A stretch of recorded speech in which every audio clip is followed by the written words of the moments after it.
You are listening to Sonic Symbolism, where Björk discusses the textures, timbres, and emotional landscapes of her albums with friends, author and philosopher Oddný Eir, and me, musical curator Ásmundur Jónsson. This is episode 2, Post.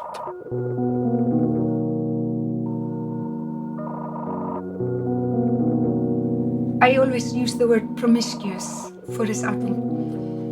I just wanted to try to work with several people. It was very much also reflecting my life at the time. Kind of big city, big lights, kind of Trafalgar Square kind of energy. I was going to a lot of clubs. I was meeting a lot of new friends that ended up being like friends for life, actually. I was very extrovert, probably been introvert all my life. And then suddenly I was just like very extrovert with very extrovert friends, and you kind of spilling your guts and being over the top, but really enjoying it. But maybe also knowing that you didn't want to do that forever. It was once in a lifetime kind of thing.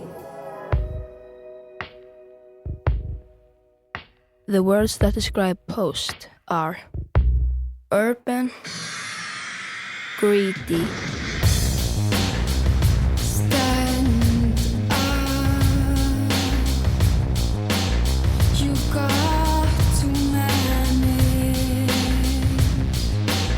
promiscuity. My name is so bad, married to myself. My love is so bad, living by myself. Euphoric.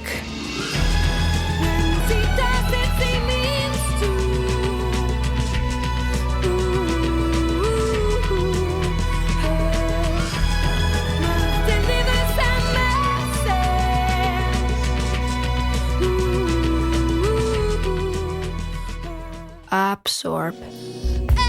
Electric shocks, I love them. With you, dancing a day. But after a while, I wonder, where's that love you promised me? Where is it? Orange, pink. Every morning I walk towards the edge and throw little things out, like car parts, bottles and cutlery, or whatever I find lying around. It's become a habit, a way to start the day.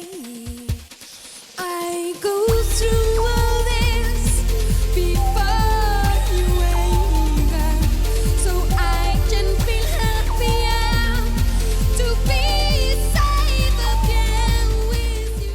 Urban, absorb.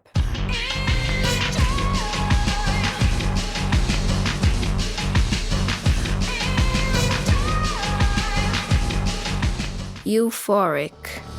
I know by now that you'll arrive, by the time I start waiting.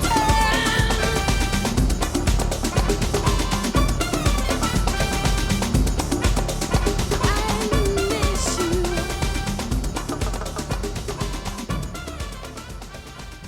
Björk released her second solo album, Post, in the summer of 1995. Unlike her first album, which she had been writing since her childhood, Post was written in the previous couple of years. The music reflected the fast pace of her life at the time, and as the title says, the distance from her home. The album is a collection of duets. As she says, even though I was working with borderline strangers, I thought the handshake between me and the collaborators were very genuine. Ég held að þetta sé bara að taka upp sko. Núna. When I heard Post being blasted at a restaurant in Reykjavik in 1995, I felt as I'd stepped into a time machine. I'd been plugged into a contact with the future. Like Björk was a big sister going abroad far away and sending us siblings back home the most innovative vibes, like sonic secret codes to the core of her new electric times.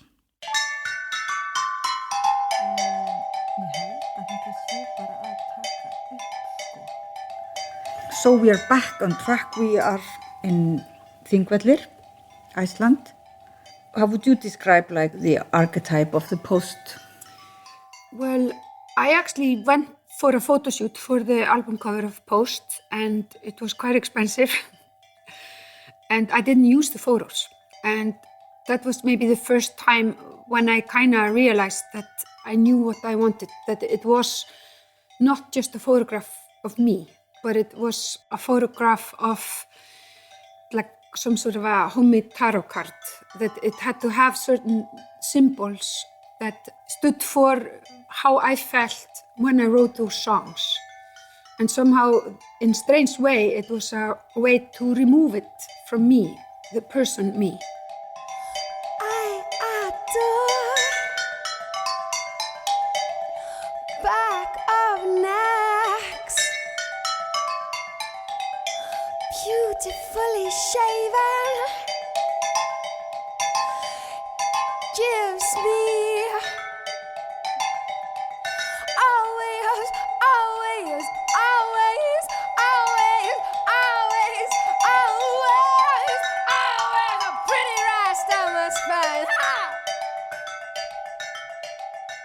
And in the end, I asked Stefan Setnui, who was really close to me at the time, and Paul White, who did the album covers with me anyway. And we repeated the photo shoot. And I said, okay, I wanted to feel like the girl has just arrived from the countryside to the downtown square. And it's like all the fast lights and all the experiences. And she's just devouring it very quickly, like going to all the restaurants and meeting all the people and writing music with everyone. And it was very sort of about this kind of celebration of consuming the best of a city, like the city in a positive, like a place of everything. Of possibilities. And listening to the irritating noises of dinosaurs and people dabbling outside.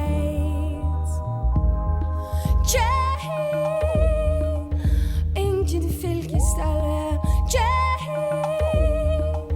solen sækker, engine shedding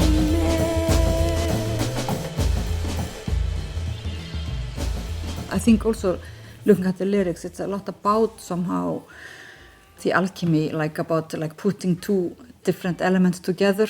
What in each song you're putting very different elements together, and the outcome in each song is very different from the next one. So you feel that it's about that process a little bit. Yeah, maybe that's why I picked like hot pink and orange, because it's like two hot colors that kind of clash when they're together. So it was very much about that sort of friction. And of course, I would like to state the obvious that Debut was sort of melodies and things that I had written 20 years before. So it was a lot of childhood memories and melodies as well, and teenage melodies. Whereas Post was the first album that was just what I'd written the previous 2 years. So it was... You're catching up with yourself. Yes, totally. And at that time, I had done most of Debut with Nelly Hooper. And I started working with Nelly Hooper for Post, but then I kind of broke away from it and ended up doing Post with Howie B and Tricky and Graham Massey, and it sort of, I ended up almost going the other way, where I would, instead of doing a whole album with one person, I did an album with like 4 or 5 different people. Okay.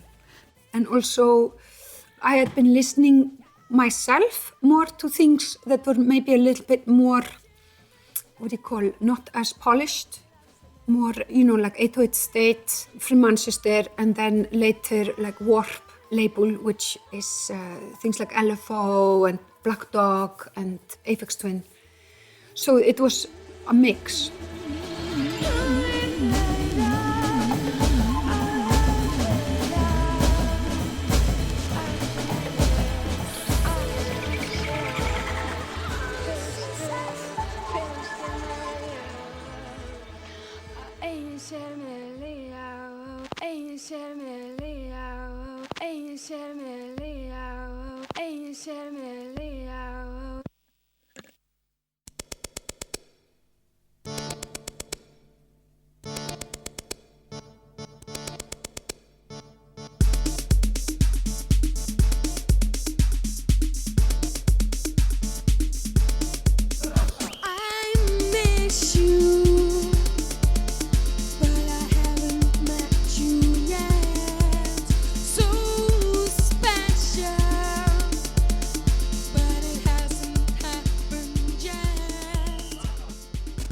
Then we have tracks, Army of Me, Enjoy, and I Miss You, which are all different, but still feel part of the same musical family. Could you tell us about these 3 tracks? Army of Me, I wrote with Graham Massey before I did debut. Really? I did Army of Me and Modern Things with Graham probably in like 92, probably. And I was gonna make it as a part of debut, but then for me also debut was a more gentler energy. And for me Post was more raw, more brutal. And maybe you could say that debut was London, but Post was more, a little bit Manchester, a little bit Scotland, a little bit Bristol. So it was not so slick, At that time, anything that came from London was a little bit slick. And people from Scotland and Manchester and Bristol looked down at all things slick. They wanted things to be raw. And if you complain once more, you meet them, I'm lovely. And if you complain once more, you meet them, I'm lovely. And if you complain once more, you meet them, I'm lovely. I'm lovely. When I use the word slick, I actually don't use it as a bad word. I think it worked really well on debut to kind of glue everything together, But I think on Post, I was like, okay, now I've put aside this raw energy. Now I want to bring it in.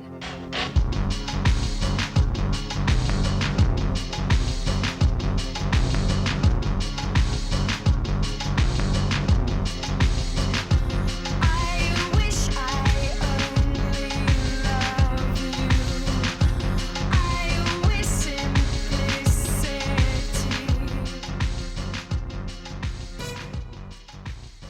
Maybe after touring all of debut, I wanted to learn, okay, how can I do a band and play live, but it can also have this raw energy, that an indie band could have, but do it with electronic setup. That was kind of what I was trying to learn how to do. How can I ignore? This is sex without touching. I'm going to explore. I'm only into this to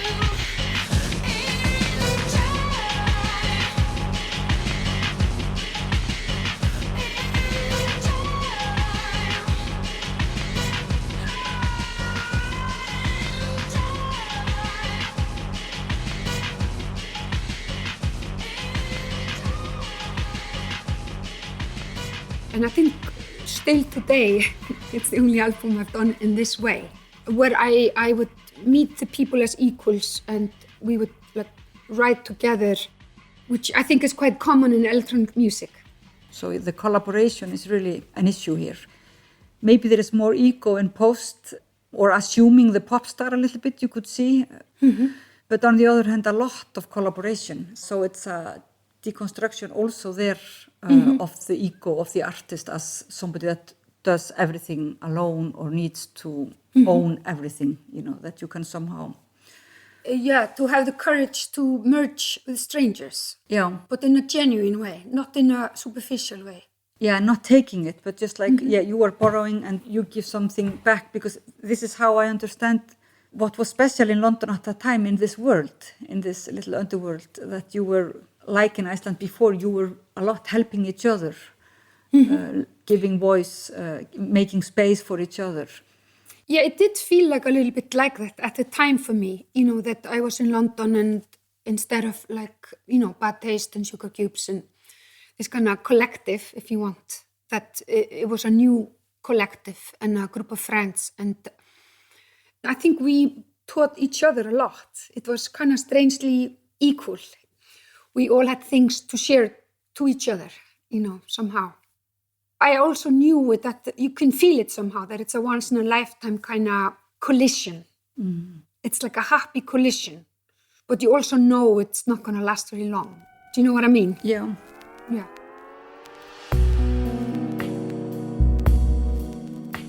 Yeah, you know, it's also a question of not the party is over, but somehow people were going to their own directions more after a certain period.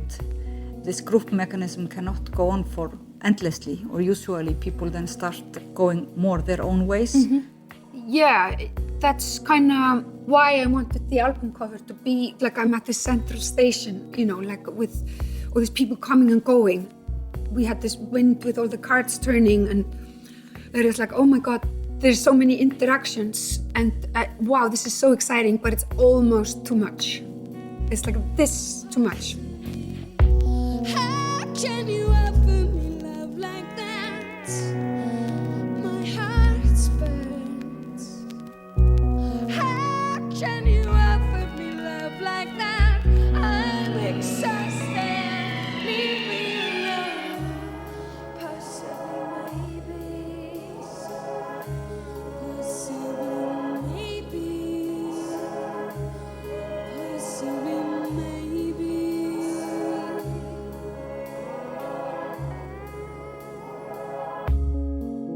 Since we broke up, I'm using lipstick again. I mean, there are like 6 singles that were released from this album at the time. And then again you do one cover, It's Also Quiet, that became a huge hit. Why did you do that cover? I mean, it's a strange song and it's like 40s, 50s song, isn't it? Yes, Guy Sigsworth actually introduced me to the song, and I think it was like some strange joke between us because I wanted the album to have a lot of surprises. First of all, to start the album with Army of Me, which was kind of like a raw borderline metal song, which was the last thing I thought people would probably expect after debut, and have that the first single. So it was kind of like you would have one song like that, and then you have one song, and then to have that was almost like a joke, you know, like I think it was like the sort of element of surprise, maybe because it was like the last thing you would expect on that album. But I think it was also maybe like an experiment to embrace all the music in the world, you know, like to be that inclusive, to love music so much that you can have all those different genres and make it cohesive, because what is gluing it all together is your love of music.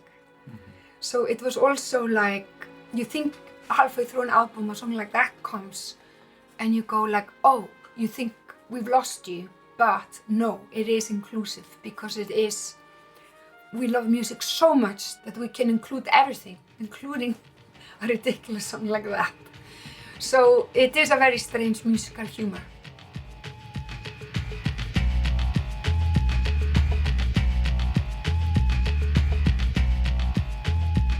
The song Isobel is to me one of the standout songs on Post.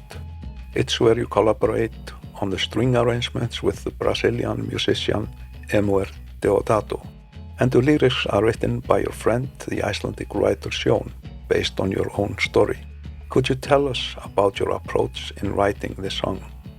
Yes, I think from the minute I decided I'm gonna go and do solo albums, which was a taboo for the punk generation, I had issues with the self-indulgence of that. So I think my way out of it was some strange sense of humor, which was the tale of the girl who left Iceland, moved to the big city, and became that self-important that she wanted to release her own music to the rest of the world. I could only do it in some sort of sense of humor. And it's a very strange sense of humor, which I think nobody understands. But it is by making it into some sort of mythology story.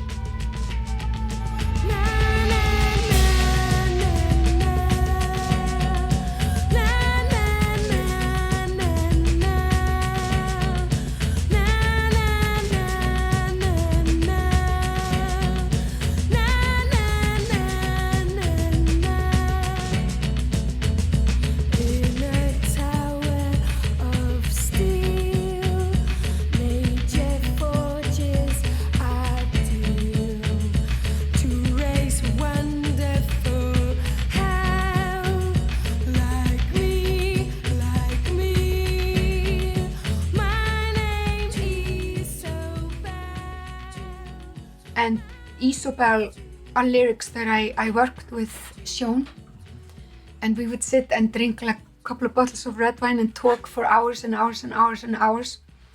And it was almost like a joke with seriousness, of course, in it, but that's kind of why I couldn't write those lyrics myself, because it had to be almost that you see it from the outside, you know, about this girl who leaves nature and goes to the big city.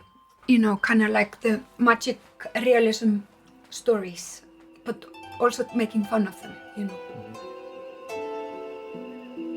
While I crawl into the unknown, cover me.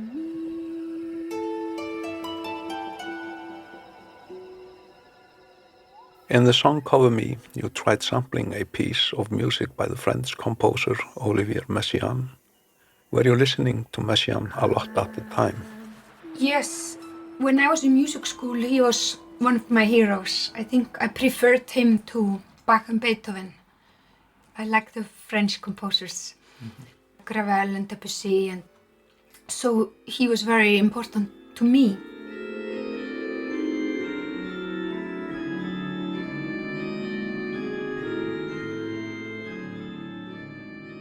I think the culture in the 90s was, there usually was a sample in every song.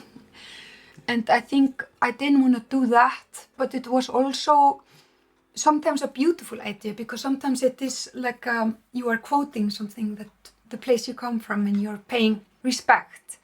So it could be like an honorary thing. And I've sort of kept it usually at that, like one, maximum 2 samples per album. I'm going to prove impossible really exists.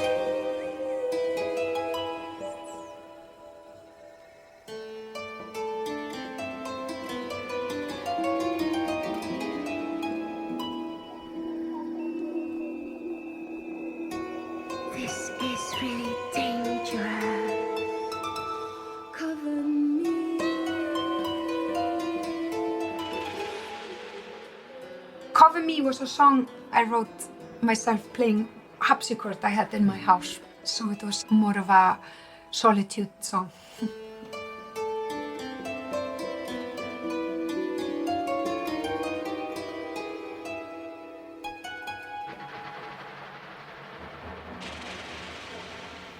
In a way, America was sad about your departure from rock. I remember debut got mixed reviews over there, and it seemed like some people took quite time to get into what direction you were heading, even though success was great. But it's kind of different when you look back on Post, your album that has been hailed as one of the all-time best albums by publications like the Rolling Stones. My question is, why? Do you think the times did change that quickly, that people kind of took several years or 2 or 3 years to get it where you were heading? Yeah, it's an interesting question. I mean, part of me is trying not to be so aware of the critics. I can answer your question from that point of view, but that would not be true. And part of me was really aware of it. So if I could give you a dual binary answer, I will try to do that. I think because, of course, from Sugar Cubes, we did a lot of interviews and we were really in the middle of the whole sort of music world, all the magazines and all this world. And a big percentage of it, I really did not agree with, you know. And I think I was just used to it.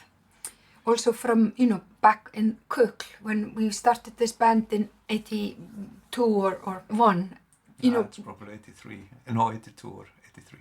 And when we did the first Cook concerts, that we would have 17 people come to our concerts, always the same one in Reykjavik. So I have been, got the vaccination for life to do what I have to do and not be so worried about what the critics are thinking. But it was really curious, the whole kind of machine of musical criticism, because it was very male and it was very rock. And a lot of the huge publications, they would have like 10 male journalists and then one person who would take care of all electronic music and just put all electronic music in like one box, you know, like it was the same thing. And there would be no women anywhere, you know. We have to remember this is the world where Kate Bush released an album around this time where she did one song about being heartbroken and washing the clothes of her ex-lover and looking inside the washing machine, going circle and circle and circles. And I remember like reading, I should have kept that review by some rock guy, like talking so down on it, like it was third class music. Just because he was writing about the washing machine, you know, it was so sexist, you know. But it was okay to write huge reviews about bands that were singing about tits and beer and, you know, or heroin abuse or that was okay, you know. But the, sort of the inner life of the woman and the everyday life of a woman was a lesser area somehow or a lesser art form. And I think I was just used to it. I didn't expect more, you know. But also USA, they were much slower with the electronic scene. It's kind of ironic because a lot of the electronic scene came from Detroit, from black gay people in the 80s. So, but they were kind of ignored as both for being colored and also for being queer. So, you know, we could probably do a whole radio show just about that. The unfairness of that, sorry. Yeah, I mean, but outside of this male issues, I mean, I think the music was, they did not get it in terms of reading back these reviews. It was something that was not part of the culture. Yeah, I think, for example, there was, I always tell the story that there was the Rough Trade record shop, which was huge, and it had maybe 10 categories just on electronic music. You would have like drum and bass, and you'd have jungle, and you have progressive house, you have techno, and you have ambient, and you have dubstep, and you know, you have... It was really complicated. all the subgenres. Yes. But you would go to the same shop in New York, and there would just be one small aisle with maybe 20 CDs. There'd be like one drum and bass CD and one dubstep and one techno. And they would all put it in the same box, and they call it trip hop, which we in England used to laugh very much at because it's just American word for any electronic music. So it was a really lazy journalism. But I don't know, to be honest, I wasn't upset. I think, of course, there's other things that were amazing in New York, like hip hop and, for example, jazz, of course. But maybe experimental electronic music wasn't really what was going on there. But that's okay, you know.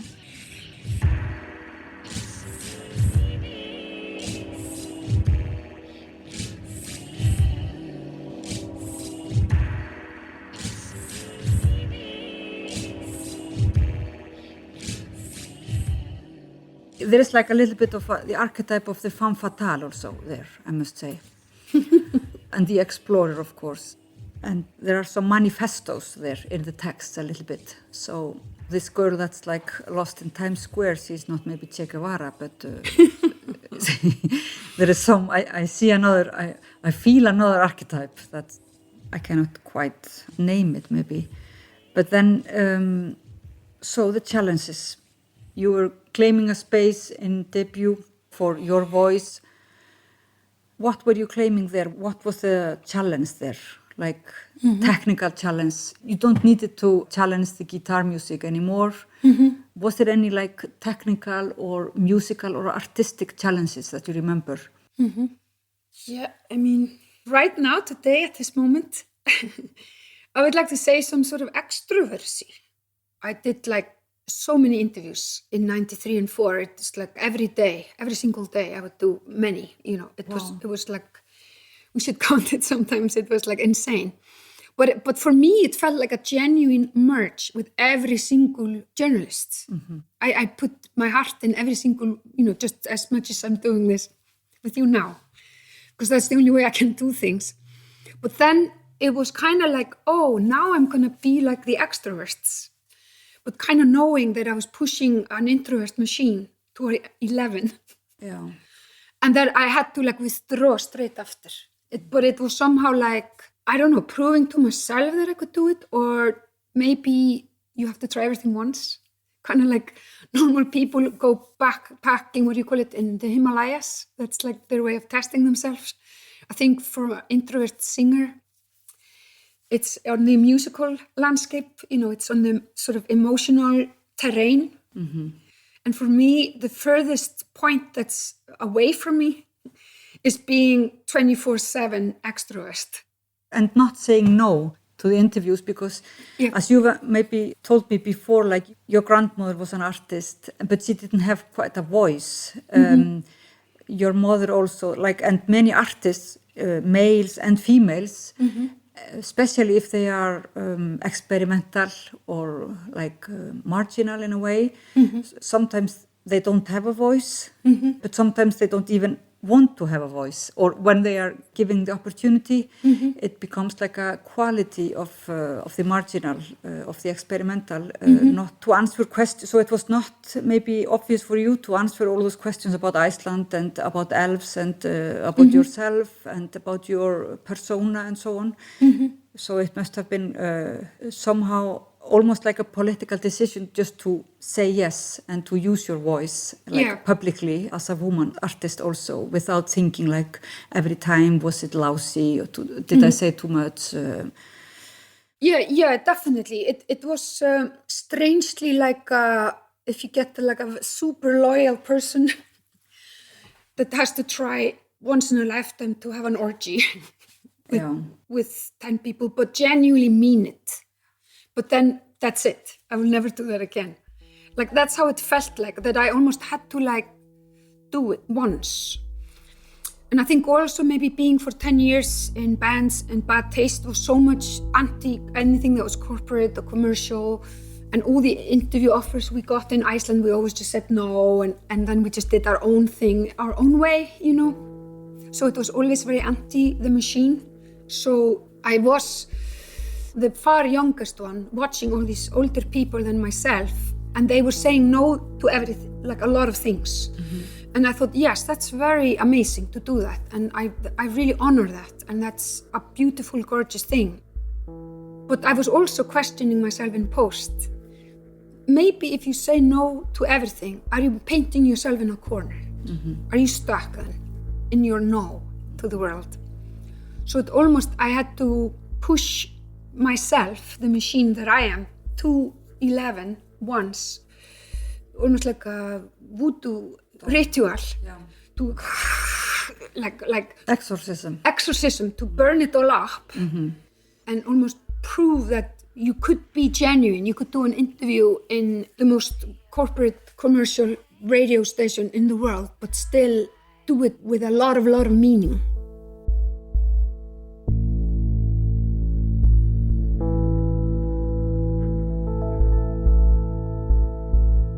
Later on, you were criticized by being too positive a little bit, like, not critical enough at that time. Or was that the criticism?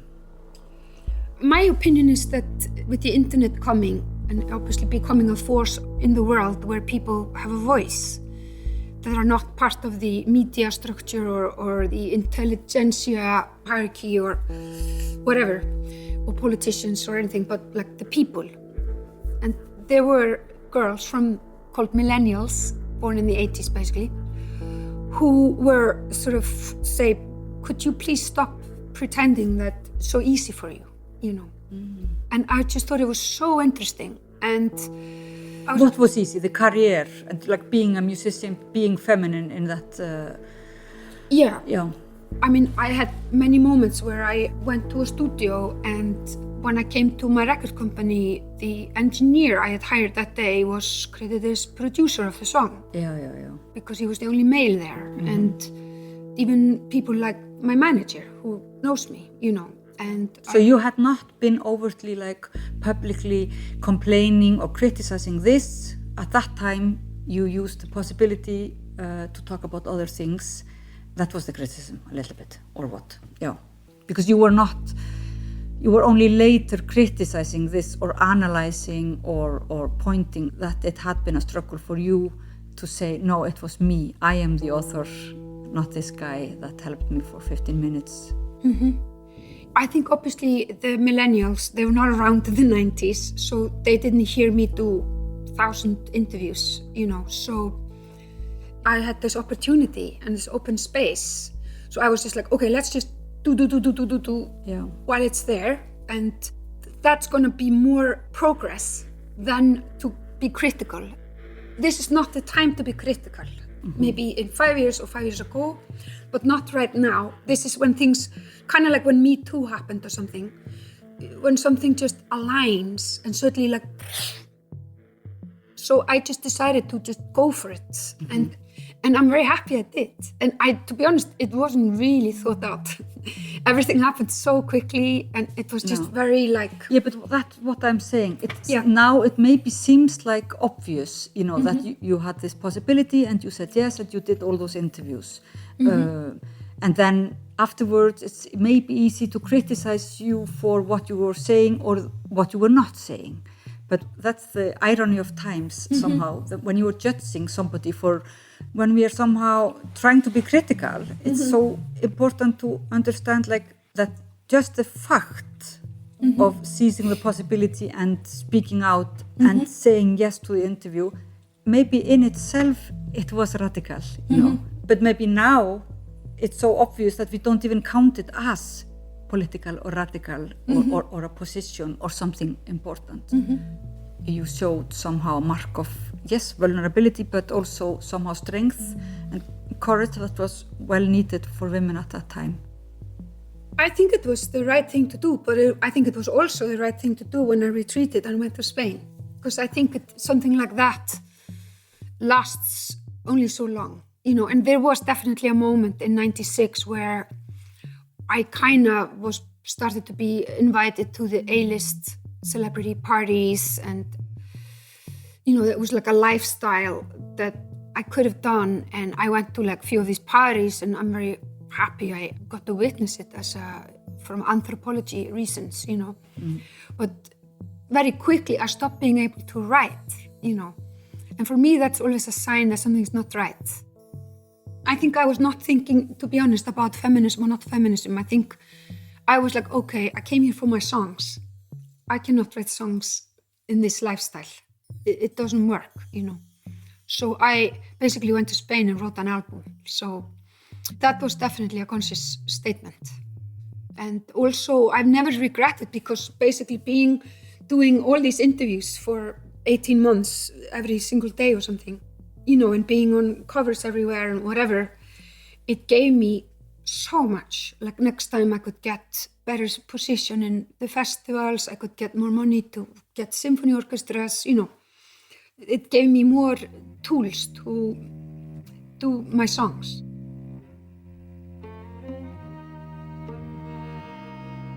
And then there is this companion project to Post, Telegram, the remix album that came out in 1996. This album has a new version of the song Hyperballad, which you performed with the Brodsky Quartet.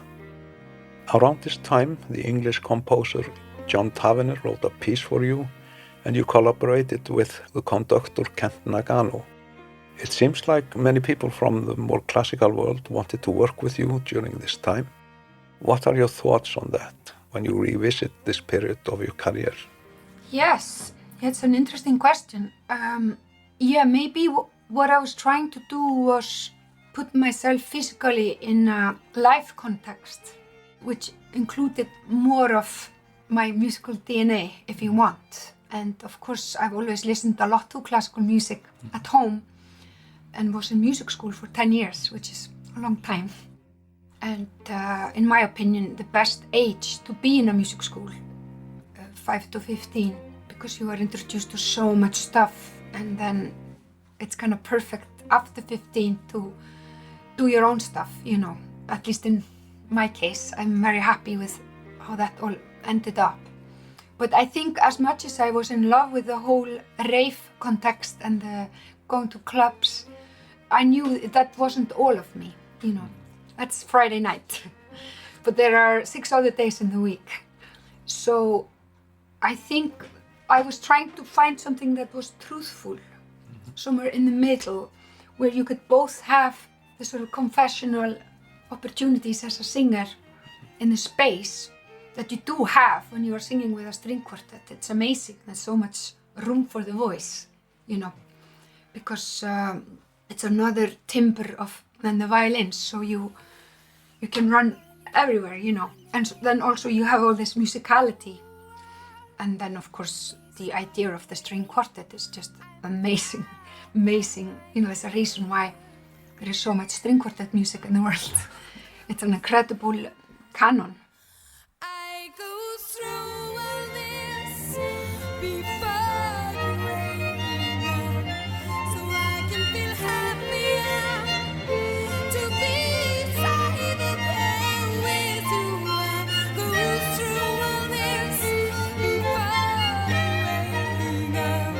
so I can feel happier to be beside the pain with you. I go through all this before the rain, so I can feel happier to be beside the pain with you.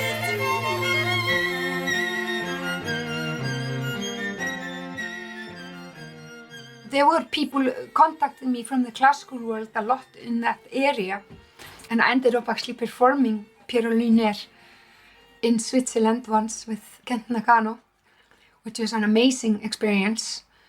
I think what it did to me, and I think also what I was learning very much in 93, 4, 5, was certainly I became a public persona, and a lot of people were offering me a lot of things, which was very, very flattering.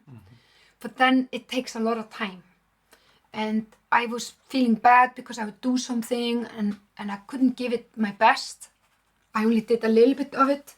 So I think also around this time, I'm starting to be very, very aware of doing fewer things, but give it my all. And also that I wanted to be the author. You know, I think after being for 10 years in bands and serving another vision, even though it's the vision of the group, it's not my vision. I didn't want to serve the vision of any other composer or any other conductor or just to be the performer. I wanted to try as a woman. I felt the way I could change the world most for other women and girls was to try to make an album where I would give myself the string quartet context. I would give myself techno beats. I would be the author, you know, and I could do it all myself, you know. So as it was very, very educating and very flattering, it was an amazing experience, but it also taught me that I wasn't missing anything there. Like what I needed to focus on in my mission without wanting to sound too ungrateful. I think there are amazing performers in the world that just do that, and that's a very valuable, respectable profession, you know. But I felt that my strength as a musician is more in being a singer-songwriter and to write my own material and perform that and put myself in a situation in each album where I learn a little bit more and become just a little bit better at what I'm doing and put all the eggs in that basket. Does that make sense? That makes sense. Yeah.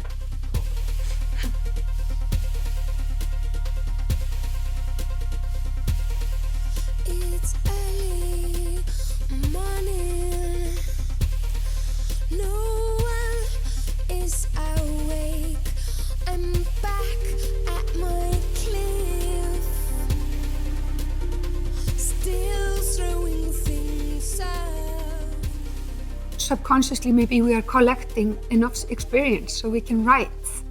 And something in me wanted to try this once in a lifetime. Be that sort of person that has no shelter, is just on a pedestal with 1,000 spotlights. If you move your little finger, 10 tables fall down. You know, it's kind of crazy. There's a lot of electricity there and a lot of voltage. It's a lot of voltage. Either you enjoy it and you thrive on it and you can like write 100 songs, or you self-destruct, or you just retreat from it. And that's sort of what I did. And I was very happy I did, you know. It was perfect timing, actually. I go through all this before you wake up, so I can feel happier to be safe again with you. I go through all this before you wake up, so I can feel happier to be safe again with you.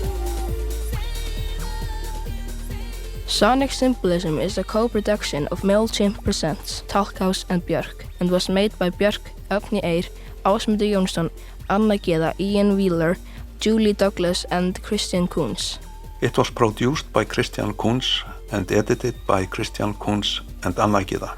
Special thanks to Derek Burkett, Katharine Verna Bentley, Zach McNeese, Ævar Kjartansson, Bergur Þórisson og Dúna Steinunn Þorgeirsdóttir.